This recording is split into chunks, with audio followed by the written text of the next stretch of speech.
Hello viewers, this is a Leo Ascendant chart at rising at 6 degrees 10 minutes. Let us have the details of the chart available.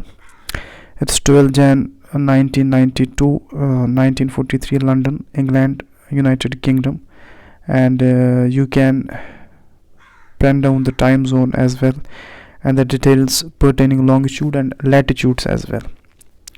So these are the details. Note down the details so that you could cast the chart yourself in order to learn things and in order to look analytically at the things that I am going to discuss in the general chart analysis right now.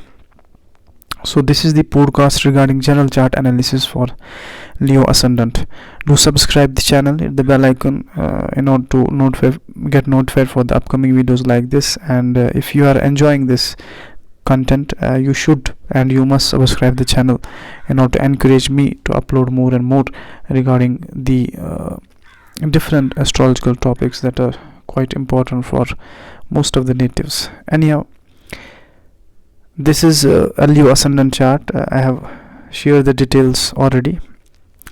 Let us come to the strengths of the chart first, then we will come to the weaknesses of the chart, and then we will come to the challenges in the chart, and then we will come to the challenges from the nakshatra point of view, and then we will see the beauty of the chart and the nature of the chart, and we will look at the general analysis at the Mahadasha that is going on right now, and these will be the main things that we will discuss in this podcast. So as is evident that the chart rises at 6 degrees 10 minutes, and the first strength of the chart is that moon is not the most malefic planet in this case, is not creating any of the afflictions in the chart. Moon is placed in the 8th house. It's badly placed, no doubt. It's badly placed, but it's placed in the sign of Pisces, and it's an amazing placement for moon. And Ketu and Rahu are not giving any afflictions in the chart. This is yet again another beauty of the chart which is quite visible, and another strength of the chart. Thirdly, Venus is quite strong, placed in the 4th house, having 21 degrees. It's utterly strong, and it means that the native will be able to take quick initiatives and self decisions, self initiatives in life. And so far as the fourth strength of the chart is concerned, that Mercury, the lord of the 2nd house, is quite strong in the chart. Yes, it's quite strong in the chart. And the lord of 9th house, that's Mars, that is also quite strong in the chart. And Rahu and Ketu by degrees are quite strong in the chart. They are not debilitated. But one view is that Rahu gets debilitated in the Sagittarius as well. That's not to such an extent. It depends on the overall nature of the chart. Anyhow, Saturn is 13 degrees. However, it's badly placed in the 6th house, 13 degrees 27 minutes. But it's fairly strong. And another strength of the chart is that Jupiter is 20 degrees placed in the Ascendant itself. So it is completely changing the nature of this native. The native won't be having any ego at all. As we see, most of the Leo ascendants, they have an innate trait of ego within themselves. But the native having Jupiter in the Lagna, it won't show any ego at all. It will be a humble personality, a gentleman, isn't it? So this is the beauty of the chart. Almost all the planets are strong in the chart, isn't it?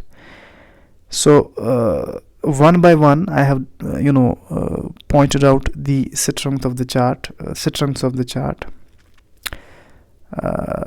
However, the weaknesses of the chart are that Rahu is placed in the 5th house, and 3 major planets are placed in the 5th house itself. But the beauty here is that Rahu is not afflicting 5th house at all. It does not impact 5th house in any way. So this is the beauty of the chart in this case. The Jupiter is weak. The only weakness of the chart is that the ascendant lord, that is sun. Yes, the ascendant lord, that is sun, that is in the old age, it's utterly weak in the chart. So due to the weakness of sun, Jupiter is getting weak, and due to the weakness of the sun, Mars, Mercury, Rahu, all are getting weak, because the ultimate disposer of all these planets is sun, and sun is involved in the is the ultimate lord of these planets in the chart. So this is the major weakness of the chart. The second weakness of the chart is that the ascendant, that the lagna rises in the Mula nakshatra. It's the Magha nakshatra, the nakshatra of Ketu. It is one of the challenges for the native that the ascendant rises in the nakshatra of Ketu, and it means that the 5th house also rises in the nakshatra of Ketu, and 9th house also rises in the nakshatra of Ketu. And the 9th house lord is Mars, which is placed in the 5th house, and the 5th house nakshatra lord is Ketu. This is a problem. 5th house has Rahu within it, and its nakshatra lord is also Ketu, isn't it? And Jupiter is quite strong in the chart, but its nakshatra lord is Ketu. This is a problem. And Mercury is quite strong in the chart and having such an importance, being the lord of 2nd house, the house of status, the house of family, the house of wealth, isn't it? So it is placed in the 5th house, and whereas 5th house has its nakshatra lord, that is Ketu. So this is yet another challenge for the native. And sun, the ascendant lord, isn't it, is itself placed in the 5th house, and the 5th house rises in the nakshatra of Ketu. So this is the major challenge of the chart, which is responsible for the struggle that the native has been going through in the life. And if you look at the Mahadasha, the native is in the Venus Ketu since 30 July 2024, and it will end up by September 29, 2025, and therefore there will be a Mahadasha of sun. It will be an important Mahadasha for the native, but sun should have been strong. If not remedied, sun Mahadasha will disturb the native completely. You will not gain anything out of it. Isn't it? So far as the Ketu Antardasha is concerned, it's quite challengeable for the native, because Ketu is the ascendant nakshatra lord, and Ketu will create problem. Although Ketu is not giving any affliction in the chart, but Ketu being the nakshatra lord of the ascendant, and the ascendant lord is involved in the nakshatra of Ketu itself, it will be a challengeable time period for the native. So looking at the nakshatra side, this is what lies behind the curtains. This is what nakshatras are, and because we don't know what is happening behind the curtains, isn't it? So far as the transit is concerned, let us look at the transit. In the transit, it's Rahu and Ketu are quite afflicting in the chart right now. They are creating multiple afflictions in the chart. 2nd house is afflicted, then 6th house is afflicted, then 8th house is afflicted also, and 10th house is afflicted. Similarly, Rahu afflicts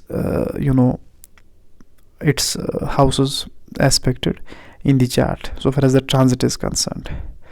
So it's the time of concern for the native. The native is going through the Antardasha of Ketu, and Ketu is placed in the 2nd house, and in the 2nd house it creates many problems with respect to family, with respect to wealth, isn't it? There will be wealth, drainage of wealth for the native. The native won't be able to save anything right now, because Ketu is disastrous planet in this case, because the ascendant itself rises in the nakshatra of Ketu, that's Magha nakshatra. So it's a quite challengeable time period for the native. So this is how the strength of ascendant lord plays an important role. But in this case, Rahu is got itself in the nakshatra of Ketu, and ascendant lord itself is got in the nakshatra of Ketu. This is the primary and the most challenging thing in the life of the native and in this chart itself. So the strengthening measures and the propitiatory measures and the charities for the malefics is highly recommended in this chart. And otherwise the chart is quite strong, but the roots of the chart, they are quite unfavorable. That is, root is the Ketu. Ketu is the root of the chart, so far as I have understood till now. So Ketu should not have been the nakshatra lord of Ascendant, but it is. It can't be changed now. What can be done? We can do the remedies which we have in order to avoid the malefic influences that is going on in the life of the native. This is all about this Leo Ascendant. Do subscribe the channel and remember us in the comment section. Do comment in the inbox and let us know how did you like these podcast, and how did you like this podcast about the Leo Ascendant. If you are Leo, definitely do comment and do subscribe and hit the bell icon in order to get notified for the upcoming videos like this. Thank you.